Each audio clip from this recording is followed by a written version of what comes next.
Plongez avec nous dans les ombres mystérieuses du Coran. Bienvenue sur Shadows of the Quran. Aujourd'hui, nous partons à la découverte des 25 prophètes cités dans le livre sacré. Qui étaient-ils vraiment? Des hommes comme nous, avec des familles, des désirs, des joies et des peines, mais qui ont voué leur existence à une mission divine. Ensemble, nous explorerons leurs origines, les peuples qu'ils ont guidés et les régions fascinantes où ils ont vécu. Nous les situerons même sur la carte du monde moderne pour mieux comprendre leur incroyable parcours. C'est un voyage captivant qui nous attend, mêlant histoire, spiritualité et des leçons de vie intemporelles. Allah les a honorés. Que la paix et les bénédictions soient sur eux tous. Avant de commencer, n'oubliez pas de vous abonner à notre chaîne et de liker cette vidéo pour que ces connaissances précieuses atteignent le plus grand nombre. Imaginez un monde vide avant même que l'humanité n'existe. Allah, dans sa sagesse infinie, prend alors une décision qui changera tout. Il va créer l'homme. Et ce premier homme, Adam, que la paix soit sur lui, n'est pas n'importe qui. Il est notre Père à tous, le premier prophète, choisi pour guider nos premiers pas sur terre. Le Coran nous raconte qu'Allah a formé Adam à partir d'argile. Mais pas n'importe laquelle. Une argile composée de terre de différentes couleurs, noire, rouge, blanche, un symbole magnifique de la diversité des peuples qui allaient naître de lui. Les anges ont mélangé cette argile avec de l'eau, puis l'ont laissée sécher jusqu'à ce qu'elle devienne dure comme de la poterie. Puis, un vendredi, Allah a insufflé son esprit en Adam. Il s'éveilla, éternua, et ses toutes premières paroles furent « Alhamdulillah », louange à Allah. Allah lui enseigna alors les noms de toutes choses, une connaissance immense qui a même stupéfié les anges. Pour montrer la grandeur de sa création, Allah ordonna aux anges de se prosterner devant Adam en signe de respect. Tous obéirent, sauf un, Iblis. Consumé par l'orgueil, il refusa, se croyant supérieur car il était fait de feu, alors qu'Adam n'était que d'argile. Pour sa désobéissance, il fut banni, jurant de se venger de l'humanité. Aujourd'hui, plongeons dans l'histoire fascinante du premier homme et prophète, Adam, et de sa compagne, Hawa. Imaginez le paradis, un lieu de pure béatitude. C'est là qu'Allah a créé Hawa, selon certaines traditions, à partir de la côte d'Adam, pour qu'ils soient des compagnons parfaits. Ils vivaient en harmonie totale, avec une seule règle. Ne mangez pas de cet arbre interdit. Mais Iblis, le tentateur, était là, rôdant. Par l'intermédiaire d'un serpent, il leur a murmuré des promesses de vie éternelle et de pouvoir, les incitant à désobéir. Finalement, ils ont cédé. Ils ont goûté aux fruits défendus. Ce n'était pas un péché originel qui se transmettrait, mais une erreur humaine, un moment de faiblesse. Aussitôt, leurs yeux se sont ouverts sur leur propre vulnérabilité, et ils se sont empressés de se couvrir de feuilles. Remplis de honte et de regrets, ils se sont tournés vers Allah et ont prié avec ferveur. Ô notre Seigneur, nous nous sommes fait du tort à nous-mêmes. Si tu ne nous pardonnes pas et ne nous fais pas miséricorde, nous serons certainement du nombre des perdants. Allah, dans sa miséricorde infinie, a accepté leur repentir. Mais leur séjour au paradis était terminé. Ils ont été envoyés sur terre, non pas comme une punition éternelle, mais comme un test, une nouvelle étape de leur existence. La tradition raconte qu'Adam aurait atterri sur l'actuel Sri Lanka, tandis que Hawa serait arrivée près de Jeddah. Séparés pendant de longues années, leur quête pour se retrouver fut longue et éprouvante. Leur réunion émouvante eut lieu sur le mont Arafat, près de la Mecque, un lieu qui symbolise depuis le pardon et les nouveaux départs. Ensemble, ils ont érigé la première Kaaba, un sanctuaire dédié à l'adoration du Dieu unique. Adam a ensuite reçu sa première révélation, une dizaine de pages lui enseignant les fondements de la foi, la prière et la connaissance. En tant que premier prophète, il a guidé sa descendance, leur apprenant l'agriculture, la construction et comment vivre sur cette nouvelle terre. Mais l'humanité a aussi connu sa première tragédie. Les fils d'Adam, Kabil et Habil, ou Caïn et Abel. Rongé par la jalousie après que le sacrifice de son frère fut accepté et le sien refusé, Kabil a commis l'irréparable. Influencé par Iblis, il a tué Habil, marquant ainsi le premier meurtre de l'histoire. Ne sachant que faire du corps, Allah lui envoya un corbeau qui se mit à gratter la terre pour lui montrer comment enterrer son frère. Un acte qui le hantera pour le restant de ses jours, comme un rappel poignant des conséquences de la jalousie et de la colère. Merci d'avoir regardé. Adam vécut, selon les hadiths, environ 960 ans. Imaginez un géant de 30 à 40 mètres de haut, comme l'étaient les premiers humains. Sa tombe est un mystère, Jérusalem, Mina ou Arafat. Les avis divergent. Son peuple, issu de ses nombreux enfants, vivait simplement en communauté. Mais avec le temps, l'idolâtrie s'est installée, nécessitant l'envoi de nouveaux prophètes. L'histoire d'Adam nous enseigne l'humilité, le repentir et la résilience. Il n'était pas parfait, mais son cœur pur l'a rendu digne d'être le vicaire d'Allah sur terre. À travers son parcours, on voit comment un acte de désobéissance peut se transformer en une vie de guidance divine. Adam, que la paix soit sur lui, nous rappelle que nous sommes tous faits d'argile, mais porteurs d'une âme éternelle. Dans notre prochain chapitre, nous découvrirons Idriss, le sage ascensionné. Mais avant, abonnez-vous à notre chaîne pour ne rien rater et likez cette vidéo pour partager ces récits éclairants. Savez-vous qui fut le premier homme à tenir une plume? C'était le prophète Idriss. Il a été le premier à écrire, gravant les paroles divines sur des parchemins pour que le savoir ne se perde jamais. Le Coran dit de lui et mentionne dans le livre Idriss. C'était un véridique, un prophète. Et nous l'avons élevé à un haut rang. Beaucoup de savants pensent que ce haut rang signifie qu'il a été élevé vivant aux cieux sans jamais connaître la mort, et qu'il y réside encore. Sur terre, son impact fut immense.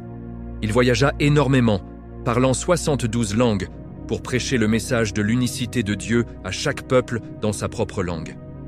Imaginez-le à Babylone, sa terre natale, où les gens adoraient déjà des idoles. Il les a rappelés à l'adoration d'un Dieu unique. Mais il ne s'est pas arrêté là. Il leur a aussi appris à améliorer leur quotidien. C'est lui qui a inventé l'art de la couture, montrant comment tisser la laine pour fabriquer des vêtements. Un véritable pionnier. Si cette histoire vous a plu, abonnez-vous pour en découvrir d'autres. Saviez-vous qu'un prophète a posé les fondations de l'urbanisme et de l'astronomie? C'est Idriss, aussi appelé le prophète de la science et des arts. Il a aidé à construire des villes avec des maisons solides, des marchés animés et des systèmes d'irrigation ingénieux. En observant les étoiles et les planètes, il a calculé les saisons, un savoir crucial pour l'agriculture. Son peuple, en Mésopotamie, vivait dans la prospérité, mais aussi dans l'idolâtrie. Avec une patience infinie, Idriss les a guidés pendant des siècles. On dit qu'il a vécu 365 ans et qu'il était un géant comme Adam.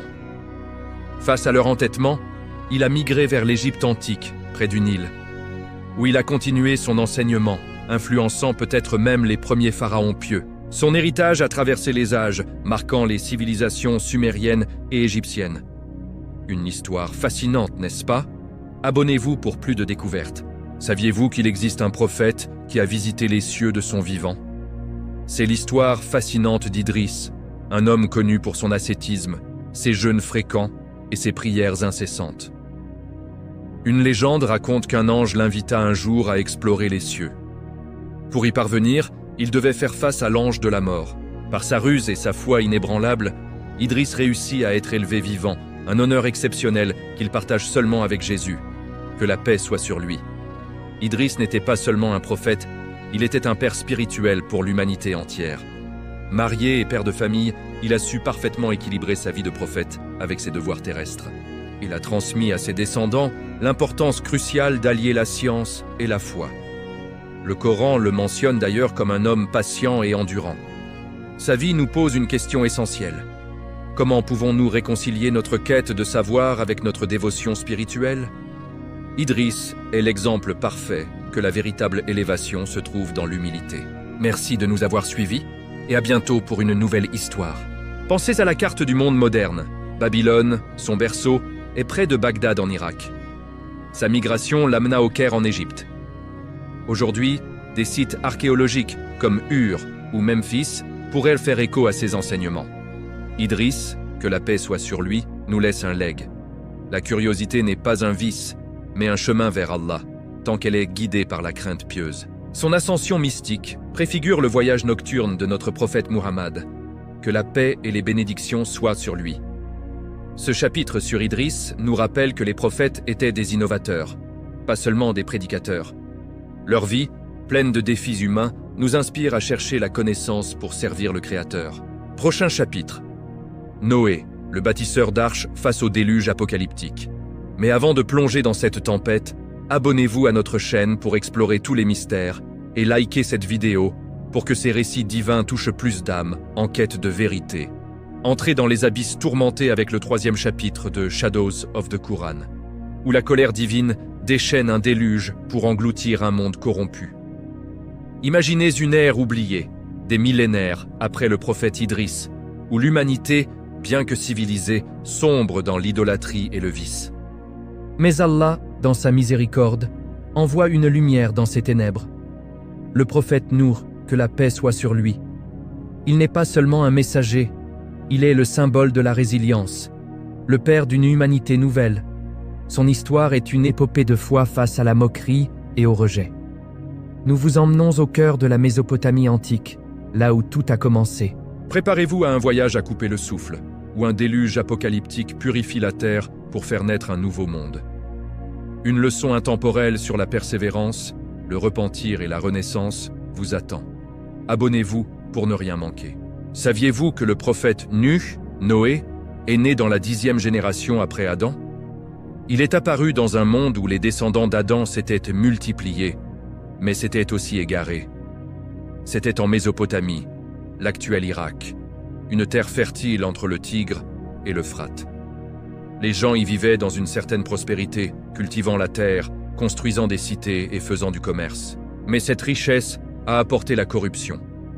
L'idolâtrie s'est installée. Ils ont commencé à sculpter des statues de bois et de pierre, nommées Wad, Suwa, Yagout, Yaouk et Nasr, et les adoraient, oubliant l'unicité de Dieu. C'était une époque de chaos moral. L'injustice sociale régnait, les forts opprimaient les faibles, et les riches exploitaient les pauvres. Un sombre reflet où le matérialisme avait commencé à étouffer la spiritualité. C'est dans ce contexte difficile que la mission de Nuh a commencé. Pour en savoir plus, abonnez-vous. Saviez-vous que le prophète Nour ou Noé a reçu sa première révélation à l'âge de 50 ans? C'était un homme simple, un charpentier habile. Allah lui a alors confié une mission immense. Avertis ton peuple avant qu'un châtiment douloureux ne les atteigne. Pendant 950 années incroyables, Nuh a prêché sans relâche, jour et nuit. Imaginez cette patience divine. Il les appelait à adorer un Dieu unique, à abandonner leurs idoles et à être justes. Mais son peuple, en particulier les chefs orgueilleux, se moquaient de lui. Ils le traitaient de fou, de menteur. Ils lui disaient « Tu n'es qu'un homme comme nous, qui mange et boit comme nous ». Ils lui demandèrent des miracles spectaculaires, mais Nuh répondait avec une sagesse humble. « Je ne suis qu'un avertisseur clair. » Sa détermination face à un tel rejet est une leçon puissante. Si vous voulez en savoir plus, abonnez-vous. Face aux moqueries et aux persécutions, seule une poignée de personnes crut en Nuh. Des gens simples, des opprimés, peut-être 80 âmes en tout, incluant une partie de sa famille. Mais il a persévéré, construisant son message avec une patience infinie. Des récits racontent même qu'il plantait des arbres, attendant des décennies pour récolter le bois, un symbole puissant de sa foi inébranlable en la promesse d'Allah. Pourtant, face à l'obstination de son peuple, son cœur s'est brisé et il a imploré son Seigneur. Ne laisse sur la terre aucun mécréant. La réponse divine fut un ordre à la fois terrifiant et porteur d'espoir. Construis l'arche sous nos yeux et selon notre révélation. Imaginez un instant. Au milieu d'une terre aride, loin de toute mer, Nuh et ses fidèles ont entrepris cette tâche monumentale. Un vaisseau immense sur 3 étages, long de près de 150 mètres, conçu pour sauver les croyants et un couple de chaque espèce animale. Jour après jour, les gens se moquaient. « Regardez, Nour, le prophète est devenu charpentier, il nous annonce un déluge en plein désert !» Mais l'heure promise arriva. Le ciel s'assombrit, des nuages noirs et lourds s'amoncelèrent. Allah ordonna à Nour d'embarquer sur l'arche une paire de chaque espèce, ainsi que sa famille, sauf ceux qui avaient rejeté la foi. Et par un miracle divin, les animaux arrivèrent en couple. Lion majestueux, oiseaux colorés, jusqu'aux plus petits insectes. Puis le chaos se déchaîna. Les portes du ciel s'ouvrirent sur une pluie torrentielle et de la terre jaillirent à des sources furieuses. L'eau montait, engloutissant tout sur son passage, les villages, les montagnes, les idoles. Le propre fils de Nu, refusant de monter à bord, cria « Je me réfugierai sur une montagne ». Son père, le cœur brisé, l'implora, mais une vague gigantesque l'emporta. L'arche fut leur seul salut. Pendant 6 longs mois, l'arche de Nuh a vogué sur un océan sans fin, défiant des vagues hautes comme des montagnes. À bord, lui et sa famille priaient, gardiens de toute vie sur terre. Puis, enfin, le calme. L'arche s'est posée sur le mont Judi, que l'on situe aujourd'hui en Turquie, près de la frontière irakienne. C'est un site archéologique fascinant où des fouilles et des légendes anciennes, comme l'épopée de Gilgamesh, semblent confirmer l'histoire d'un immense déluge. Une fois à terre, Nuh a rebâti le monde. Ses 3 fils, Sam, Ham et Yaphith, sont devenus les pères de nouvelles nations. C'est pour cela qu'on l'appelle le second Adam, le père d'une humanité renouvelée. Le Coran lui consacre même une sourate entière, louant sa patience et sa gratitude. Son histoire nous rappelle que même après la plus grande des tempêtes, la vie trouve toujours un chemin pour renaître. Merci d'avoir regardé, et n'oubliez pas de vous abonner. Avez-vous déjà imaginé le son du déluge? Pas seulement une pluie, mais un océan tombant du ciel, un autre jaillissant de la terre. C'est l'histoire de Nuh, ou Noé, dont l'arche a navigué sur des eaux bibliques, peut-être dans le bassin du Tigre et de l'Euphrate, où des géologues ont trouvé des traces d'inondations massives vers 3000 avant JC. Nuh a vécu plus d'un millénaire, enseignant inlassablement l'unicité de Dieu. Aujourd'hui, face à nos propres tempêtes climatiques et morales, son histoire résonne étrangement. Il nous apprend que la foi est une arche, sa patience face au mépris, son courage de construire l'impossible et le repentir qui sauve. Il n'était pas un super-héros, mais un père. Un homme qui a tout misé sur sa foi. Son déluge a purifié le monde pour un nouveau départ. Prêt pour la suite? Le prochain chapitre nous mènera à Hud. Abonnez-vous à notre chaîne pour ne rien manquer et likez pour que cette sagesse atteigne plus de monde. Plongez avec nous dans le 4e chapitre de Shadows of the Quran, au cœur des tourbillons obscurs et fascinants du passé.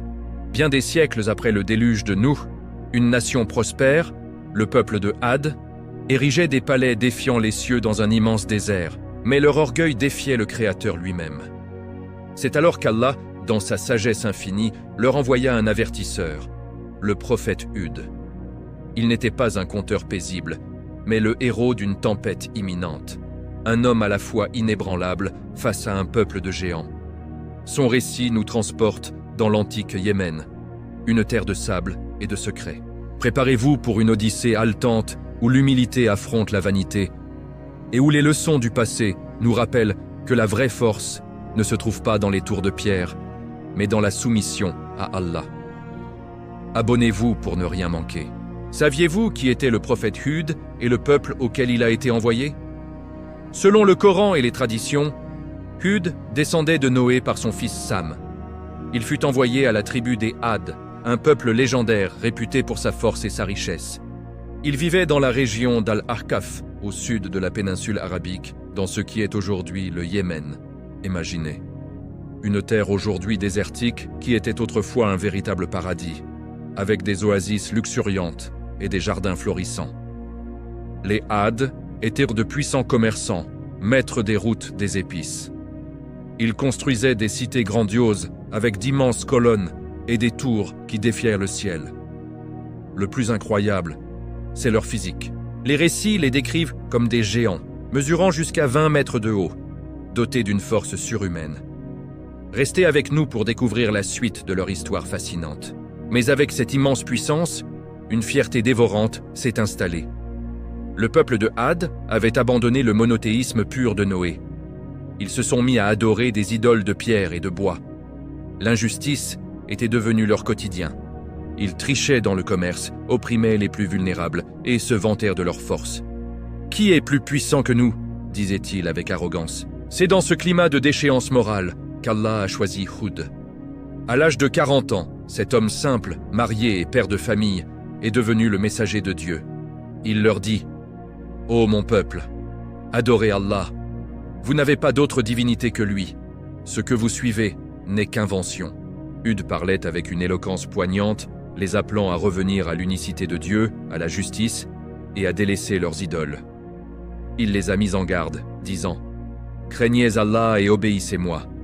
Je ne vous demande aucun salaire pour cela, ma récompense vient uniquement du Seigneur de l'univers. » Les Had, aveuglés par leur fierté, ont répondu avec un mépris total. Leurs chefs, puissants et fortunés, l'ont traité de menteur et de fou.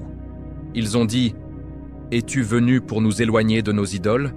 Alors, fais venir cette punition dont tu nous menaces, si tu dis la vérité. » Mais Hud, patient et solide comme un roc face à la tempête, n'a jamais abandonné. Il a prêché pendant des décennies, peut-être même des siècles. Il leur a montré des miracles, comme faire jaillir de l'eau en plein désert ou prédire l'avenir.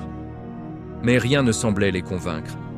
Au contraire, ils en demandaient toujours plus, avec sarcasme. « Construis-nous un palais dans le ciel ou fais tomber le ciel sur nos têtes ?» Avec une grande sagesse, Hud répondait simplement « Mon Seigneur sait parfaitement ce que vous faites. » Face à leur obstination, il n'eut d'autre choix que d'implorer Dieu pour un signe décisif.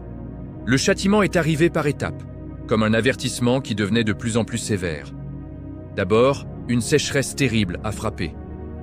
Les oasis se sont asséchées, le bétail est mort, et la faim a commencé à tourmenter les géants Had. Mais au lieu de se tourner vers Dieu, ils ont accusé le prophète Hud d'être un sorcier. Puis un nuage sombre est apparu. Ils ont cru que c'était la pluie qu'ils attendaient et ont crié de joie. Mais c'était en réalité une tempête divine. Un vent glacial et brûlant à la fois s'est déchaîné sur eux pendant 7 nuits et 8 jours. Ce vent a tout détruit sur son passage. Il arrachait les tentes, projetait les corps et réduisait les palais en poussière. Malgré leur force, les géants ont été balayés. Seuls Hud et ceux qui avaient cru en lui ont survécu. Les ruines de leur cité, Hiram, sont aujourd'hui enfouies sous le sable. Après la terrible catastrophe, le prophète Hud et les quelques survivants émigrèrent vers la Mecque. Là, il passa le reste de sa vie dans la paix, enseignant la voie juste à son peuple. On dit que sa tombe se trouve à Hadramout, au Yémen, un lieu de pèlerinage encore aujourd'hui. Le Coran le mentionne comme un prophète patient et un frère pour son peuple, malgré leur rejet. Les archéologues situent le peuple de Had dans le sud du Yémen actuel, où des vestiges comme des barrages anciens semblent confirmer les récits. L'épopée de Hud résonne étrangement à notre époque. Face à nos gratte-ciel et notre technologie, n'oublions-nous pas notre propre fragilité ? L'orgueil matériel est une illusion, seule la foi demeure. Le vent destructeur n'était pas une vengeance, mais une purification, un miroir pour nos sociétés modernes. Dans le prochain épisode, nous découvrirons Saleh et le miracle de la chamelle. Pour ne rien manquer, abonnez-vous à Shadows of the Quran et likez cette vidéo. Bienvenue dans le 5e chapitre de Shadows of the Quran. Aujourd'hui, on plonge au cœur d'une vallée perdue, là où les échos d'un miracle et d'une chute terrible résonnent encore. Des siècles après le déluge de Hud, le peuple de Thamud est apparu, sculptant des cités entières à même la roche. C'étaient des bâtisseurs incroyables, mais leur orgueil les aveuglait. C'est alors qu'Allah leur a envoyé un prophète issu de leur propre rang, Saleh. Pour prouver sa mission, il a invoqué un miracle défiant l'imagination, une chamelle, sortie vivante d'un rocher massif. Cette histoire incroyable, qui mêle ingénierie antique, foi et un châtiment divin foudroyant, nous emmène sur les traces de cette civilisation effacée, dans les ruines de Madain Saleh. Une leçon puissante sur l'arrogance et l'obéissance, qui fait encore trembler les consciences aujourd'hui. Restez avec nous pour ce récit captivant. N'oubliez pas de liker et de vous abonner. Despite their cleverness, a deep corruption was hidden beneath the surface. The Thamud had fallen into idolatry, worshipping pagan statues. They cheated in their business dealings, oppressed the poor, and were just as arrogant as the Ad before them. We have been given immense strength, they would boast. It was then that Saleh, a respected man from their own tribe, known for his wisdom, eloquence, and good family, was given prophethood. He declared, "O my people, worship Allah. You have no other God but Him. He brought you forth from the earth and settled you in it." Saleh preached with passion, calling for the worship of one God, for honesty in business, and for charity. He asked for nothing in return, saying, I ask no wage from you. My wage is only from the Lord of the worlds. The Thamud were divided and responded with doubt. The elites, led by 9 corrupt chiefs, challenged him. If you are truthful, bring forth for us a she-camel from this rock. Avez-vous déjà entendu parler d'un miracle si puissant qu'il a fait sortir une créature vivante d'un rocher? C'est l'histoire incroyable du prophète Saleh et de son peuple, les Thamuds. Imaginez la scène. Face au doute de son peuple, Saleh se tourne vers Dieu et prie. Et là, sous les yeux ébahis de tous, une immense falaise se fissure et une magnifique chamelle enceinte en sort. Un véritable signe divin. Saleh leur dit, « Voici la chamelle d'Allah, laissez-la paître en paix. » Cette chamelle était extraordinaire. Son lait pouvait nourrir toute la tribu. Un jour, c'était elle qui buvait au puits, le lendemain, c'était le peuple. Mais ce miracle, au lieu d'unir, a divisé. Des chefs comploteurs, jaloux du pouvoir de Saleh, ont décidé de tuer la chamelle.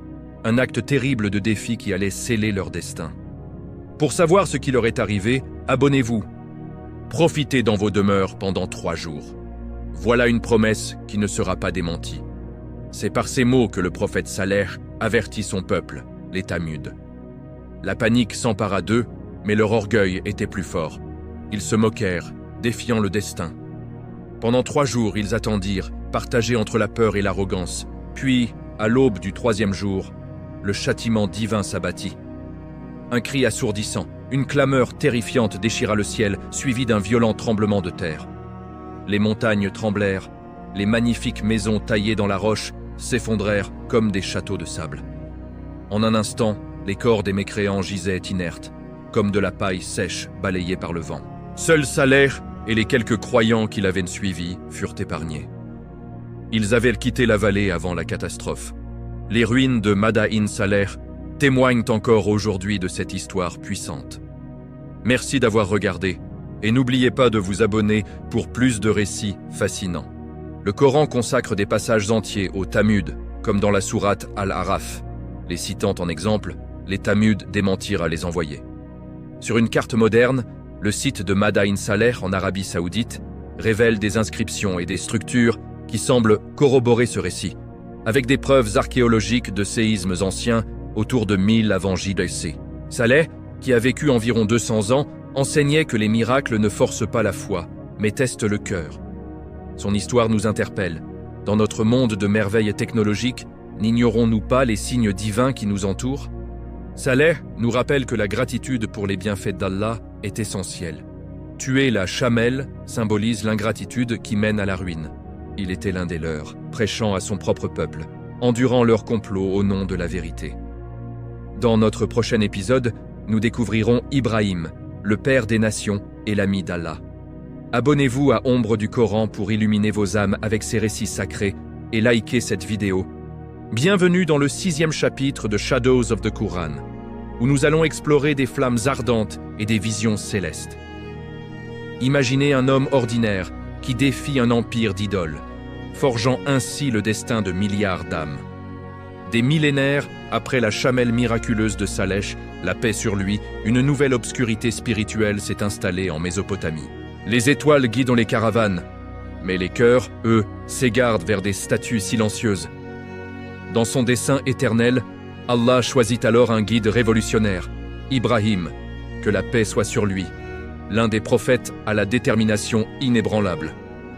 Il est plus qu'un messager, il est le père spirituel des monothéismes. Son épopée nous catapulte dans l'ancienne Chaldée, aujourd'hui l'Irak.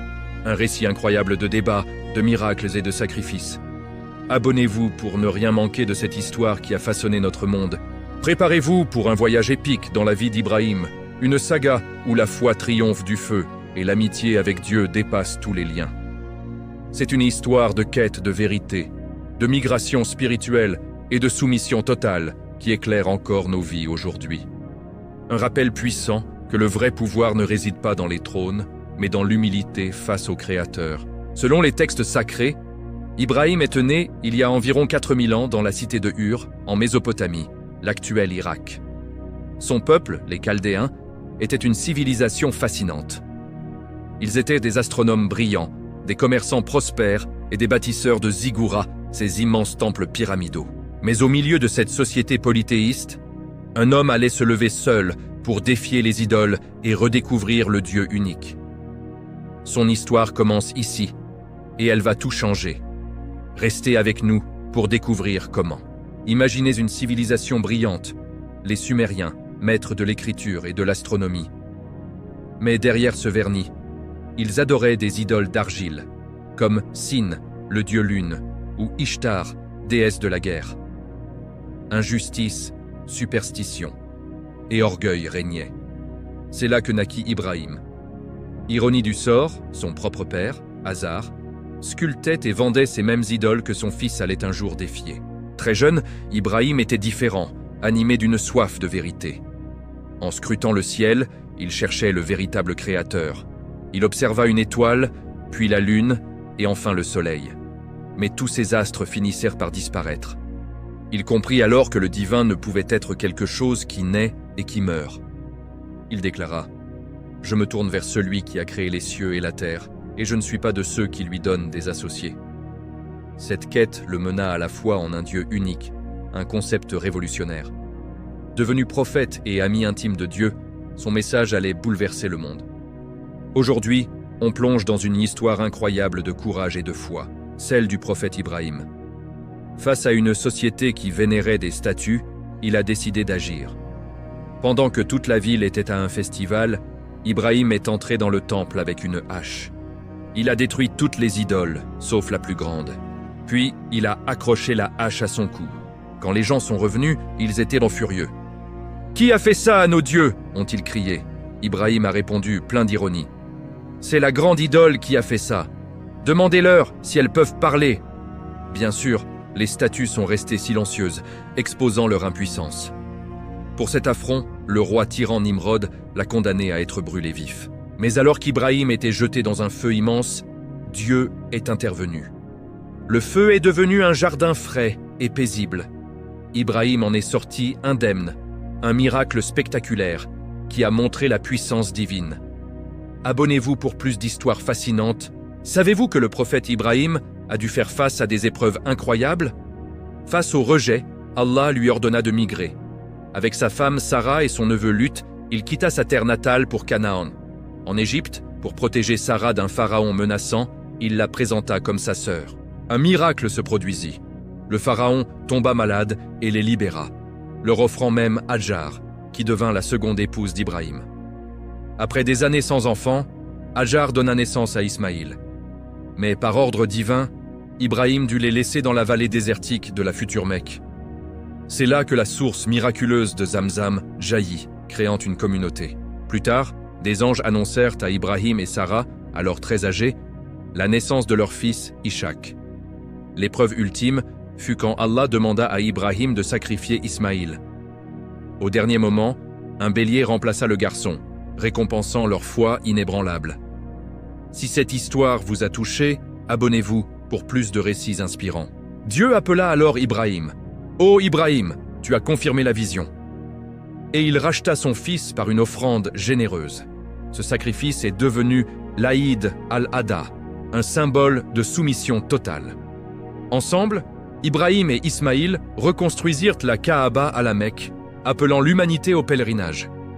Ibrahim vécut 175 ans et sa tombe à Hébron, en Palestine, reste un lieu sacré.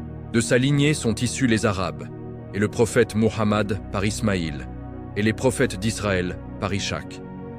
L'histoire d'Ibrahim nous enseigne à briser nos propres idoles modernes, qu'il s'agisse de la célébrité ou de l'argent, et à nous tourner vers la vérité. Il était un homme, un père aimant, mais son amitié avec Dieu l'a rendu éternel. Dans notre prochain épisode, nous découvrirons l'histoire de Lut. Abonnez-vous à notre chaîne et likez cette vidéo pour que la foi d'Ibrahim illumine plus de cœurs. Bienvenue dans le 7e chapitre de Shadows of the Quran, une plongée dans les abysses de la décadence et le feu du châtiment divin. Peu après les sacrifices d'Ibrahim, une vallée fertile devient le théâtre d'une perversion sans précédent, défiant toutes les lois divines. Face à cette abomination, Allah envoie un sauveur, le prophète Lut, neveu du fidèle Ibrahim. Son histoire est un véritable thriller moral, se déroulant dans l'antique vallée du Jourdain. Aujourd'hui, la mer morte. préparez-vous à un récit haletant avec des visiteurs angéliques, des villes renversées et des leçons éternelles sur la moralité. C'est l'histoire du courage d'un homme seul contre la foule, un rappel puissant que la tolérance du mal ne mène qu'à la ruine. La pureté triomphera-t-elle du chaos? Découvrez-le dans cet épisode captivant. N'oubliez pas de vous abonner pour ne rien manquer de notre série. Saviez-vous que le prophète Lut, neveu d'Ibrahim, fut envoyé à Sodome et Gomorrhe, deux villes prospères près de la mer Morte? Imaginez un véritable paradis terrestre vers 1900, avant J-on-C. Des sols fertiles arrosés par le Jourdain, des vergers luxuriants, un commerce florissant avec l'Égypte et la Mésopotamie. Les habitants vivaient dans de belles maisons en pierre, protégées par de solides murailles. Mais derrière cette richesse se cachait une corruption profonde. Selon le Coran, pour la toute première fois dans l'histoire, l'homosexualité masculine était pratiquée ouvertement et de manière forcée. Ce n'était pas un choix privé, mais une norme sociale violente. Les voyageurs étaient attaqués, les jeunes réduits en esclavage, et les routes n'étaient plus sûres. Le Coran décrit leur transgression en disant « Vous allez aux hommes au lieu des femmes, vous êtes plutôt un peuple outrancier ». À cela s'ajoutait l'idolâtrie et la fraude. Une société entière gangrenée par le vice. Restez avec nous pour découvrir la suite de cette histoire fascinante. Connaissez-vous l'histoire du prophète Lut? Il vivait parmi son peuple, les habitants de Sodome, comme l'un des leurs, marié avec des enfants. Lorsqu'il reçut la révélation, il leur prêcha avec une immense patience, leur rappelant de craindre Dieu et de lui obéir, sans rien leur demander en retour. Il leur montra même des miracles, comme faire pleuvoir d'un ciel sans nuages, mais leur cœur était dur. Arrogants, ils le menacèrent et voulurent l'expulser de la cité, simplement parce qu'il appelait à la pureté. Même sa propre femme ne partageait pas sa foi. Des années durant, il les a implorés de se repentir de leurs actes, une corruption qui dépassait tout ce que le monde avait connu. Le point culminant arriva lorsque des anges, sous la forme de jeunes hommes, lui rendirent visite. La foule, enragée, encercla sa maison, exigeant qu'il leur livre ses invités. Dans un ultime effort pour les protéger, Lut leur offrit même ses propres filles en mariage. La suite de cette histoire est une leçon puissante. Abonnez-vous pour ne pas la manquer. Devant la perversion de son peuple, Lut leur proposa ses propres filles pour les détourner de leurs péchés. Mais ils refusèrent, criant « Tu sais bien que nous n'avons aucun droit sur tes filles, et tu sais très bien ce que nous voulons. » C'est alors que les anges révélèrent leur véritable nature. « Ô Lut, nous sommes les messagers de ton Seigneur. Ils ne pourront jamais t'atteindre. Pars avec ta famille, au cœur de la nuit. » Lut et ses filles s'enfuirent, mais sa femme, regardant en arrière, fut transformée en statue de sel. À l'aube, le châtiment divin s'abattit. L'ange Gabriel renversa les cités maudites d'un seul cri. Une pluie de pierres d'argile marquée du sceau divin anéantit Sodome et Gomorrhe. Aujourd'hui, la mer Morte, avec son sel extrême et son bitume, témoigne de cette histoire. Des fouilles archéologiques confirment même des traces d'un cataclysme de feu et de soufre datant de cette époque. Abonnez-vous pour plus d'histoires fascinantes. Lut, épargné, migre vers Zoar, puis s'installe en Palestine, où il vit le reste de ses jours en paix. Le Coran honore sa mémoire en disant « Et à Lut, nous avions donné la sagesse et la science. » Sur la carte moderne, la mer Morte et ses rives jordaniennes portent encore les cicatrices de la catastrophe divine qui a anéanti Sodome et Gomorrhe. Cette histoire, bien que lointaine, nous interpelle profondément. Dans un monde où la tolérance est parfois confondue avec la complaisance, le récit de Lut nous rappelle que certains vices sont des poisons qui détruisent le tissu même de la société. Lut n'était pas un juge impitoyable. Il était un père affligé, un guide appelant à la pureté par amour pour son peuple. Son cri n'était pas un cri de haine, mais un appel désespéré à la miséricorde. Un avertissement intemporel pour notre ère de confusion morale. Dans notre prochain chapitre, nous explorerons la vie d'Ismaïl, le fils du sacrifice et le fondateur de la Mecque.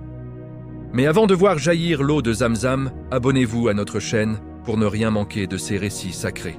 Likez cette vidéo pour que les leçons de Lut atteignent plus de cœurs en quête de lumière. Merci de nous suivre. Plongez dans les sables ardents et les sources miraculeuses avec notre 8e chapitre de Shadows of the Quran. Ici, un enfant du désert devient le pilier d'une nation éternelle.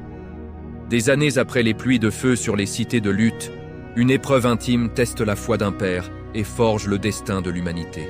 Allah, dans son plan miséricordieux, élève un fils abandonné en prophète. Ismaïl, descendant d'Ibrahim et père spirituel des Arabes. C'est une odyssée de soumission absolue, de miracles et de construction divine, transformant une terre aride en sanctuaire mondial. Son histoire nous transporte à Becca, l'actuelle Mecque.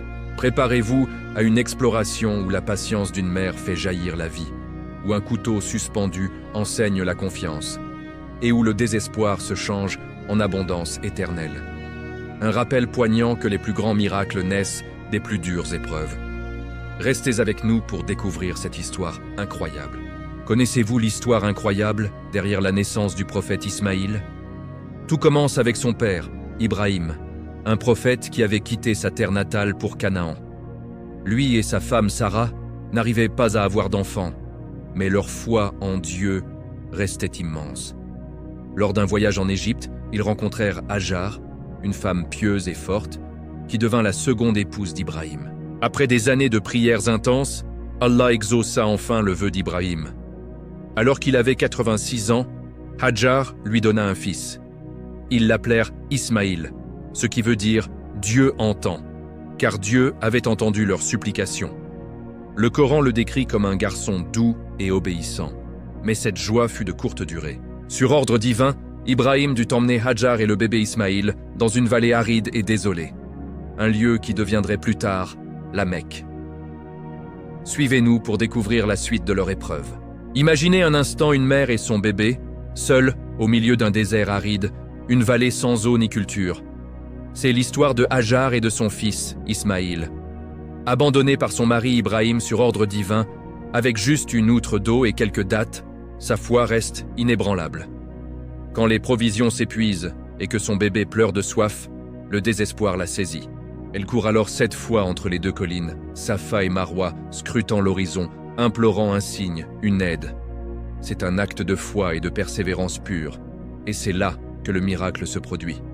Sous les pieds de son enfant Ismaïl, une source jaillit, l'eau de Zamzam.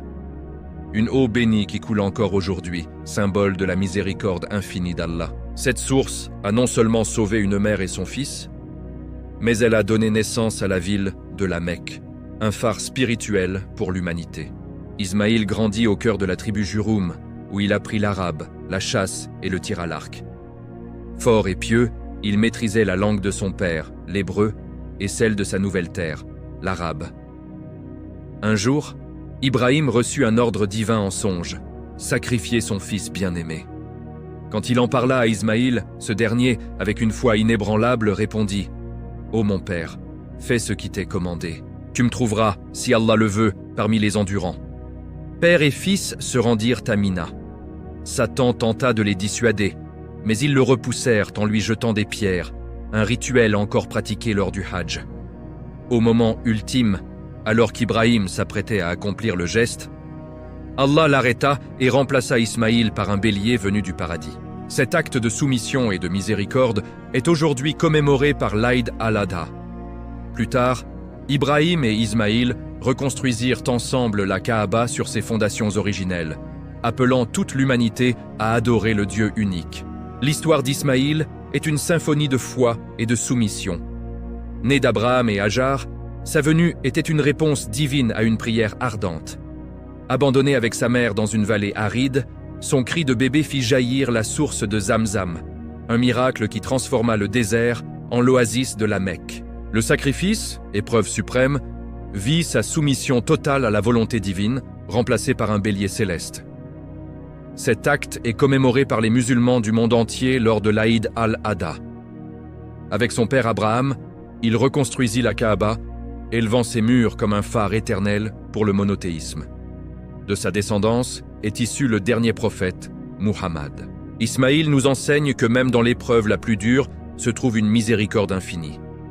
Son histoire n'est pas seulement un récit, c'est le battement de cœur de la Mecque. Pour découvrir plus d'histoires qui illuminent l'âme, abonnez-vous et rejoignez notre voyage. Laissez-vous bercer par les rires et les promesses éternelles dans ce 9e chapitre de Shadows of the Quran. Ici, un rire de doute devient un cri de joie. annonçant une lignée de lumière. Des décennies après le sacrifice évité d'Ismaïl, une famille divisée par le désert trouve l'unité dans un miracle tardif. Allah, dans sa générosité infinie, honore une épouse fidèle avec un don improbable. Ishaq, le second fils d'Ibrahim, est le père des Israélites. Ce n'est pas un simple récit de naissance, c'est une symphonie de patience divine et d'héritage spirituel qui élève une femme âgée au rang de matriarche. Son histoire, un drame touchant mêlant annonces angéliques et bénédictions, nous emmène dans les plaines fertiles de Canaan. Préparez-vous à une plongée où les délais divins ne sont pas des refus, et où la patience fleurit en miracles inattendus. N'oubliez pas de vous abonner pour ne rien manquer. Saviez-vous que la naissance du prophète Ishaq ou Isaac, que la paix soit sur lui, est un véritable miracle qui défie les lois de la nature? Imaginez un peu la scène. Son père, le prophète Ibrahim, avait déjà 100 ans. Sa mère, Sarah, en avait 90 et avait toujours été stérile. Pendant des décennies, ils avaient espéré un enfant, au point que Sarah avait même offert sa servante Hajar à Ibrahim pour qu'il puisse avoir une descendance. Pourtant, un jour, alors qu'ils vivaient en Palestine, des anges sous l'apparence d'hommes rendirent visite à Ibrahim. Ils lui apportèrent une nouvelle incroyable. Il allait avoir un fils doté d'une grande sagesse. En entendant cela depuis sa tente, Sarah ne put s'empêcher de rire, mi-étonnée, mi-incrédule. Comment pourrait-elle enfanter à son âge, avec un mari si vieux? Mais les anges lui répondirent, « T'étonnes-tu de l'ordre d'Allah ?» Et c'est ainsi que naquit Ishaq, dont le nom signifie « il rit ». Un rappel éternel de la joie divine et de la promesse tenue contre toute attente humaine. Merci de nous avoir suivis. N'oubliez pas de vous abonner pour plus d'histoires inspirantes. La naissance d'Ishaq fut un miracle, un véritable triomphe de la foi pour ses parents âgés, Ibrahim et Sarah. Imaginez la joie de Sarah, longtemps stérile, tenant enfin son fils dans ses bras. Ishaq grandit dans la belle région de Canaan, parmi les collines verdoyantes et les vignobles, là où se trouvent aujourd'hui la Cisjordanie et Israël. Contrairement à son frère Ismaïl le nomade, Ishaq était un homme sédentaire, profondément pieux. Il apprit le monothéisme de son père et priait avec ferveur. À 40 ans, il épousa la belle et généreuse Rebecca, un mariage béni qui donna naissance à 2 jumeaux, Ésaü, le chasseur, et Yacoub, le sage. Devenu prophète, Ishaq guida son peuple avec patience, et il excellait même en agriculture, faisant jaillir l'eau du désert et prospérant là où d'autres échouaient. Une vie inspirante de foi et de persévérance. N'oubliez pas de liker et de vous abonner pour plus d'histoires fascinantes. Allah le bénit avec une grande richesse, des troupeaux, des serviteurs et des terres. À 60 ans, sa préférence allait à Ésaü, mais Rebecca aida Yacoub à obtenir la bénédiction paternelle. C'est un épisode de ruse familiale, mais qui fut résolu par la guidance divine. Ishaq vécut jusqu'à 180 ans, devenant aveugle dans ses dernières années. Il mourut à Hébron, où il est enterré auprès d'Ibrahim et de Sarah. Le Coran l'honore en disant « Et nous lui annonçâmes Isaac, prophète, du nombre des gens de bien. » Sa lignée inclut de grands prophètes comme Yacoub, Youssouf et Moussa. Ishaq est une source d'inspiration. Sa naissance miraculeuse nous enseigne que les promesses d'Allah se réalisent toujours, même si elles semblent tarder. Son histoire nous montre que la foi peut apporter l'abondance. Dans notre prochain chapitre, nous découvrirons l'histoire de Yacoub, le père d'Israël. Abonnez-vous à Ombre du Coran pour continuer ce voyage et likez cette vidéo pour que la sagesse d'Ishaq puisse toucher plus de cœurs. Plongez avec nous dans le 10e chapitre de Shadows of the Quran, où les larmes de la séparation rencontrent les étreintes des retrouvailles. Découvrez l'histoire d'une famille déchirée par la jalousie, mais guérie par la patience divine, qui donnera naissance à une nation de 12 tribus. Des années après l'époque d'Ishaq, la paix soit sur lui, une rivalité fraternelle met à l'épreuve les liens du sang. Allah, dans sa sagesse, élève un prophète, Yacoub. Que la paix soit sur lui, aussi connu sous le nom d'Israël, le père des bannis Israël. Ce n'est pas une simple histoire. C'est une épopée de migration, de rêves visionnaires et de pardon sublime, qui transforme la trahison en triomphe. Préparez-vous à une immersion totale où une chemise tachée de sang devient un symbole d'espoir et où les leçons sur le pardon et l'unité familiale résonnent profondément. C'est un rappel puissant que les épreuves sont des tests divins et que le pardon guérit les blessures les plus profondes. Avez-vous déjà entendu parler de Yacoub, dont le nom signifie « celui qui saisit le talon » ? Il est né vers 1830, avant J.C., tenant le talon de son frère jumeau Ésaü. Dès son jeune âge, il fit preuve d'une grande sagesse en achetant le droit d'aînesse d'Ésaü pour un simple plat de lentilles. Plus tard, pour échapper à la colère de son frère, il fuit vers Haran. C'est là qu'il rêva de la fameuse échelle reliant la terre au ciel, avec des anges montant et descendant. Un rêve où Dieu lui promit sa protection. Père des 12 tribus d'Israël, sa vie fut une épreuve de foi. L'épisode le plus connu est la perte de son fils bien-aimé, Youssouf, jeté dans un puits par ses propres frères jaloux.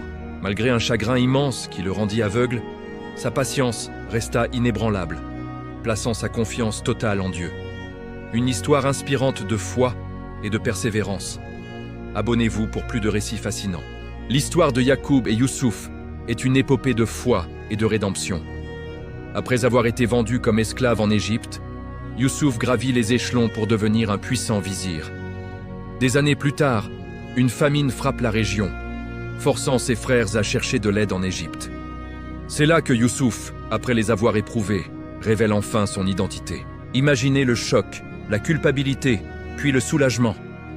Yacoub, son père, vieilli et aveuglé par le chagrin, retrouve la vue en touchant la chemise de son fils bien-aimé.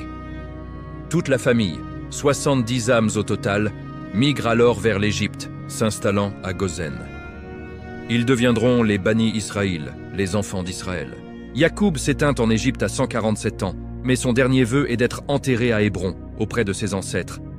Son histoire nous enseigne que la patience guérit les plus profondes blessures et que le pardon a le pouvoir de réunir ce qui a été brisé. Pour plus de récits inspirants, abonnez-vous et likez cette vidéo.